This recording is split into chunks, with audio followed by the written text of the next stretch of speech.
So I'll tell you a story that happened with me. Is it okay by you? I'll tell you a story that happened to me. Once, maybe 6-7 years ago, there was a crazy situation in the Holy Land that the Palestinians were shooting rockets and all of that mess into our villages, into our cities.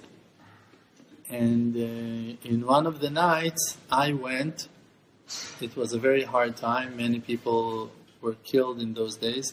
And me, in those days, I was doing many times 6 hours in Bodedut at night.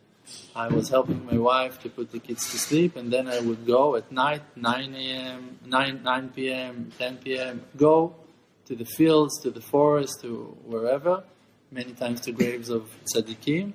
And in that night, I went to a grave of a righteous man that his name is Rabbi Yehuda Ze'ev Lebovich. Rabbi Yehuda Ze'ev Lebovich, that he buried in Bet Almin in Bnei Brak. And over there, close to the Chazon Ish.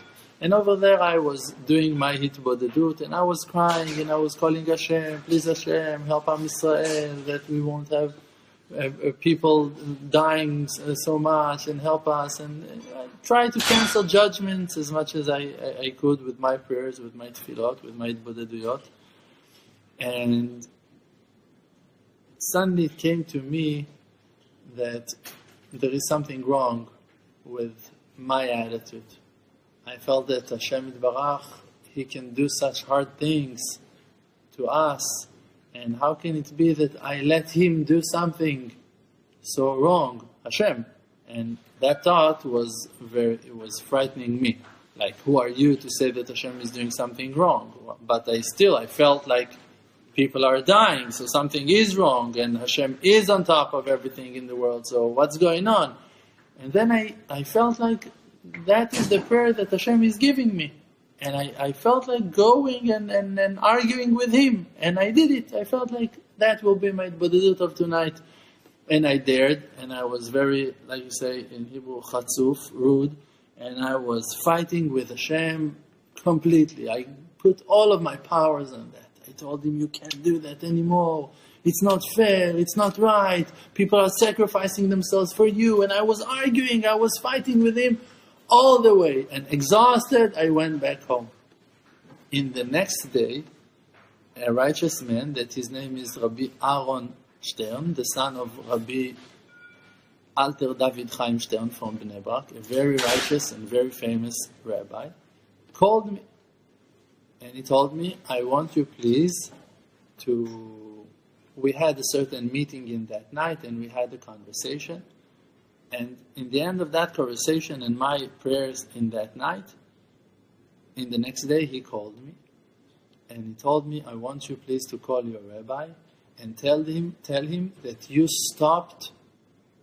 cancelled a huge decree. So I didn't know.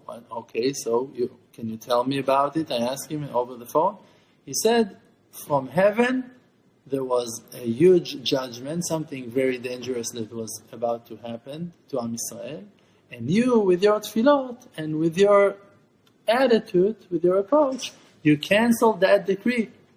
And then he said, and Mashiach was about to come in that Sukkot, and you stopped him from coming.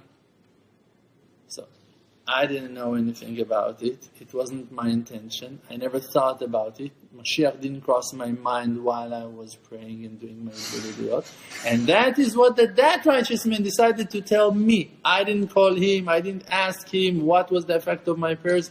That's a phone call that I received from him in the next day.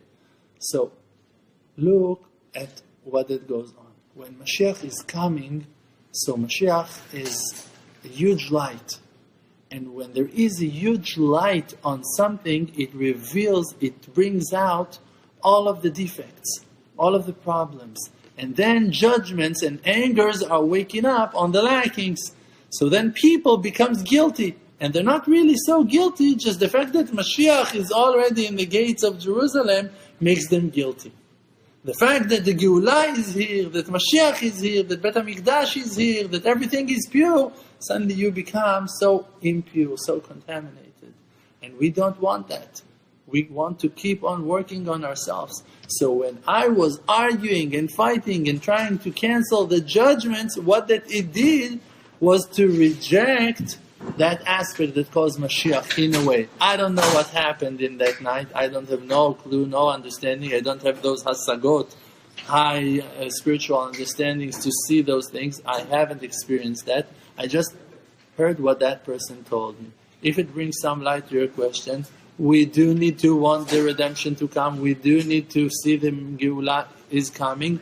But we're not allowed to give up on our brothers as long as we do that.